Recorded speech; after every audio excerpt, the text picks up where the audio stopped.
Amour seat Purnia Seemanchal के सबसे high profile और संवेदनशील इलाकों में से एक, जहां इस बार मुकाबला तीन बड़े चेहरों के बीच है। एआईएमआईएम के अख्तरुल इमान, जेडीयू के सबाहत जफर और कांग्रेस के अब्दुल जलील मस्तान, ये तीनों आमने सामने। साल 2020 में इसी सीमांचल बेल्ट में एआईएमआईएम ने ऐतिहासिक बढ़त हासिल करते हुए 5 सीटों पर जीत दर्ज की थी। लेकिन उसके बाद चौंकाने वाली तस्वीर सामने आई। 5 में से 4 विधायक तो आरजेडी के हो लिए। एआईएमआईएम का एकमात्र विधायक जिसने पार्टी नहीं छोड़ी वह थे अख्तरुल इमान, एआईएमआईएम के बिहार प्रदेश अध्यक्ष। लेकिन साल 2025 के एग्जिट पोल संकेत दे रहे हैं कि इस बार अख्तरुल इमान खुद अपनी गढ़ मानी जाने वाली अमौर सीट पर हार का सामना कर सकते हैं। न्यूज पिंच एआई पॉलिटिक्स के सर्वे में बताया गया कि एआईएमआईएम के प्रदेश अध्यक्ष इस बार पूरी तरीके से हार सकते हैं। हालांकि ये सर्वे इसलिए भी सही हो सकते हैं क्योंकि जमीन पर इस बार पहले से ही माहौल एआईएमआईएम के खिलाफ बताया जा रहा था। चर्चा पहले से थी कि शायद इस बार एआईएमआईएम को मुश्किलों का सामना करना पड़े।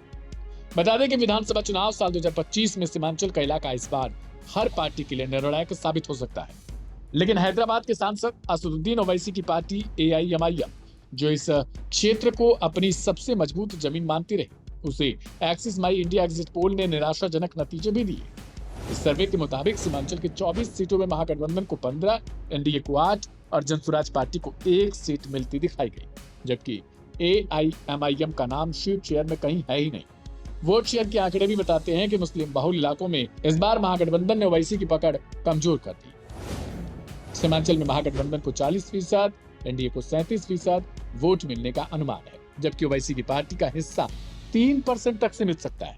यानी जिस क्षेत्र से एआईएमआईएम को साल 2020 में 5 सीटों की ऐतिहासिक सफलता मिली, वहीं अब एक्सिस माई इंडिया के अनुमान भी ये संकेत दे रहे हैं कि पार्टी अपना आधार तेजी से खो रही है।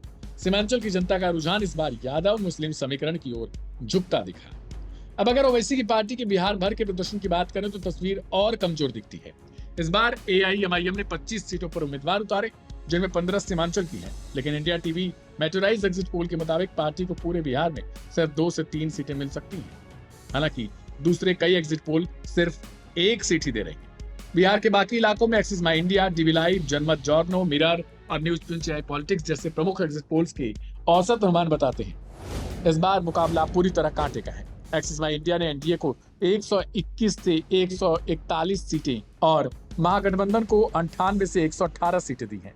यानी बहुमत से एनडीए सिर्फ 1 सीट पीछे रह सकता है। डीवी लाइव और जॉर्नो मिरर ने महागठबंधन को बढ़त दी है, जबकि जनमत और न्यूज पिंच ने एनडीए को मामूली आगे दिखाया।